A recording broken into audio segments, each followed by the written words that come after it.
Last winter, I was sitting at a small dinner table with a client. Nothing fancy, just takeout containers pushed to the side and a laptop open between us. He kept refreshing the screen.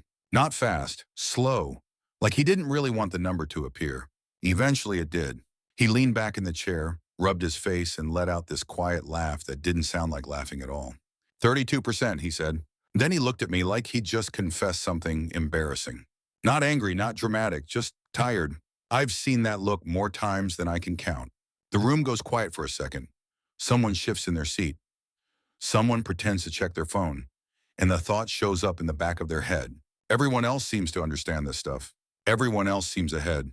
You hear people talking about investments, retirement accounts, credit scores, houses. You're not alone. You say things like, yeah, I've been meaning to look into that. But later that night, you're lying awake staring at the ceiling, replaying numbers you don't fully understand. Minimum payments, balances, interest rates. I might be wrong, but I don't think the real problem starts with money. It starts earlier. It starts in small, quiet moments like that dinner table. A number on a screen, a laugh that isn't really a laugh, and the strange feeling that everyone else got the instructions and you didn't.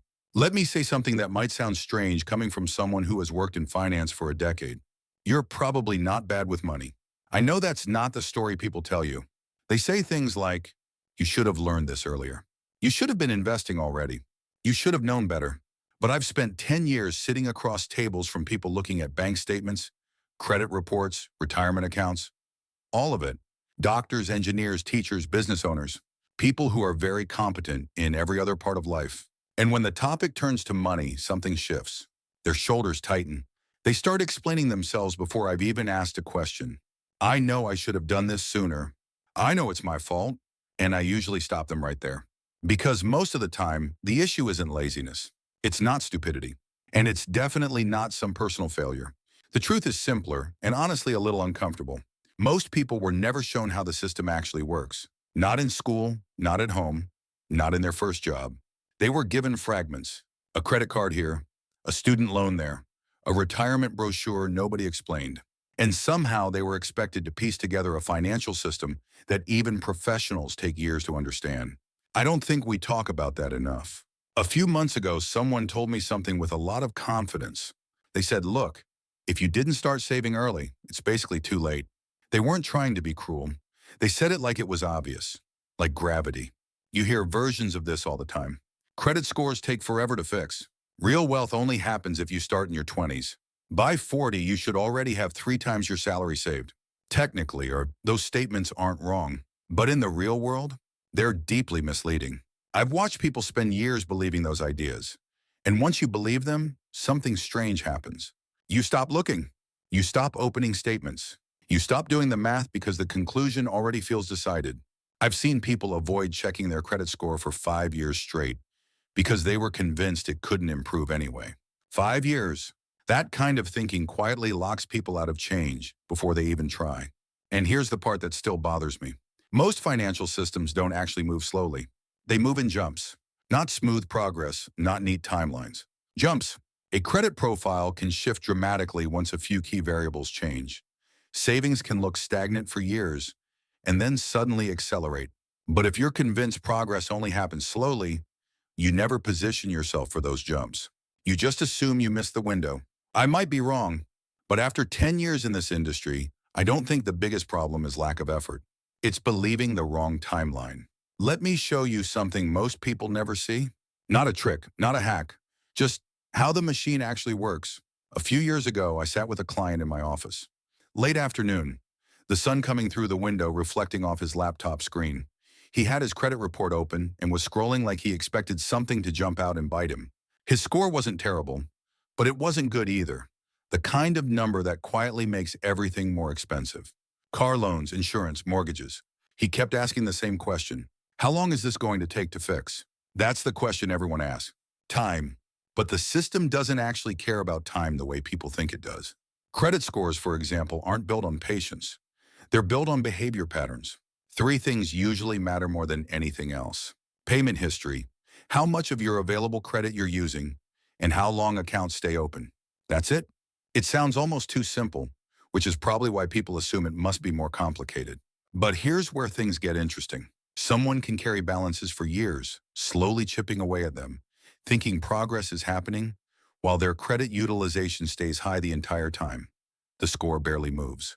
Then one month the balance drops below a certain threshold, and suddenly the score jumps. Not slowly. Jump. The same thing happens with wealth. People imagine investing as a slow, grinding process where progress is invisible for decades. And sometimes it is. But what actually drives the system isn't just time. It's contribution intensity. How much goes in? How consistently? How early in the cycle? I've watched accounts sit nearly flat for years when contributions were small and irregular. Then something changes, a raise, a lifestyle adjustment, automatic transfers. The contributions double. And suddenly the curve starts bending in a way that looks different. Not magic. Just math finally having something to work with. Understanding that changes how you see money. It stops feeling like guesswork and starts looking more like a machine with levers you can actually reach. Let me tell you about someone I worked with a few years ago. Not a tech founder, not a high earner, a school administrator. She came into my office with a grocery bag full of paperwork. I'm not exaggerating. Bank statements, credit card bills, retirement forms, all crumpled together like she didn't want to look at them too closely. She sat down and said something I hear a lot. Is fake or well, I think I messed this up. Then she slid one statement across the table and stared at the wall while I looked at it.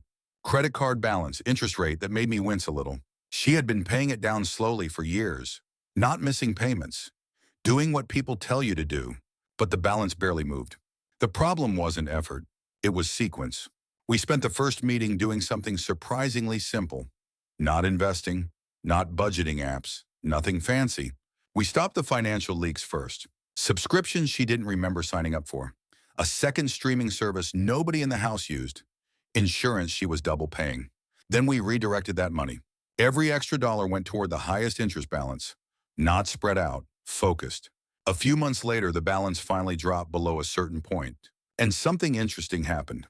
Her minimum payment changed. Her credit utilization changed. Her score moved. Not slowly. Jump. I still remember the email she sent me after seeing the update. Just one sentence. I didn't realize the system reacted this fast. That's the moment things start to feel possible again. This is where people usually make things harder than they need to be. They try to fix everything at once. New budget, new investment account, 5 financial books on the nightstand, 3 different apps tracking spending. For about 2 weeks, it feels productive. Then life gets busy again, and the whole system quietly collapses. So let me say something that might sound blunt. The order matters more than the effort. If the sequence is wrong, even disciplined people get stuck. I've watched it happen too many times. Someone starts investing while they're still carrying high-interest debt. On paper, it feels responsible. In reality, the interest is quietly outrunning the investment returns. Another person opens a brokerage account. While money is leaking out of 10 different subscriptions and small expenses, they stop noticing. So the first step is always the least exciting one. Stop the leaks. Look at the last 2 months of transactions. Not to judge yourself, just to see where money quietly disappears. It's rarely dramatic. It's small things repeating. Once those leaks stop, the second step becomes obvious. High-interest debt. Not all debt, just the expensive kind that compounds against you every month. That's the weight slowing everything else down. When that pressure starts easing, the next layer becomes possible. A buffer. 3 to 6 months of expenses sitting somewhere safe. Not invested, not touched. Just there so that one bad month doesn't knock everything off course. Only after that does investing really start to matter. Not huge amounts. Consistency. Automatic contributions that happen whether you're thinking about them or not. And eventually, this part comes later than people expect. The final lever appears. Income. But income works best when the foundation underneath it is already stable. Otherwise, higher earnings just flow through the same cracks. People assume money moves slowly. That's the belief that keeps them stuck the longest. They imagine progress as this long, quiet road that takes decades before anything meaningful shows up. So when nothing dramatic happens after a few months, they assume it's not working, and they stop. But I've watched enough accounts over the years to notice something different. Change usually doesn't arrive gradually. It compresses. You might spend months cleaning up balances, adjusting payments, setting up automatic transfers, and it feels like nothing is happening. Then one statement arrives and the numbers look different. A balance drops below a threshold. A credit score shifts. An investment account that looked flat for years suddenly starts climbing in a way that feels noticeable. Not because time magically sped up, because the structure finally lined up. I might be wrong, but I don't think starting early is what actually changes the outcome for most people. Starting correctly does.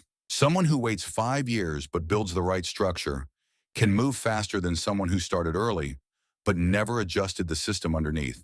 Money doesn't reward the earliest start. It rewards the clearest direction. There's a pattern I've seen over and over again. Not a financial pattern. It's a psychological one. It usually starts with something small, a bill you didn't expect, a balance that looks higher than it should, an email from the bank you open and immediately wish you hadn't. Your shoulders tighten a little, so you close the tab. You tell yourself you'll deal with it later. Later turns into next month. Next month turns into the end of the year. And during that time, nothing improves because nothing actually changed. The cycle is quiet. Shame, avoidance, delay, then deeper regret when the numbers haven't moved. And here's the strange thing. Most people think the enemy is the debt or the balance or the interest rate. It isn't. The real damage comes from the time spent not looking. Once you see the pattern clearly, it loses some of its power. Avoidance only works when the problem stays invisible. If you're still listening to this, there's probably a small voice in your head saying something like, I should probably do something about this. Most people stop there. They think about it for a few days, maybe watch another video, maybe read another article, and then life happens. So here's a rule I wish someone had told me earlier. 48 hours. Not a month, not when things calm down. 2 days. Within the next 48 hours, do one thing that moves the system. Nothing dramatic. Log in and turn on automatic transfers to savings. Raise your retirement contribution by 2%. Send an extra payment toward the highest interest balance. Just one movement. Because something strange happens when money starts moving in the right direction. The hesitation fades, and motivation shows up after the action, not before it. I still think about that dinner table sometimes. The laptop screen. That quiet laugh when the interest rate appeared. 32%. He stared at the number for a long time, like it was some kind of verdict. But numbers don't really work like verdicts. They're more like directions. They show you where things are heading right now, not where they have to end up. I've seen people obsess over benchmarks, what they should have saved by 30, what their scores should look like by 40. But the benchmark doesn't matter as much as people think. The direction does. So if the numbers look uncomfortable right now, maybe that's not the whole story. Maybe it's just the moment you finally decided to look at them.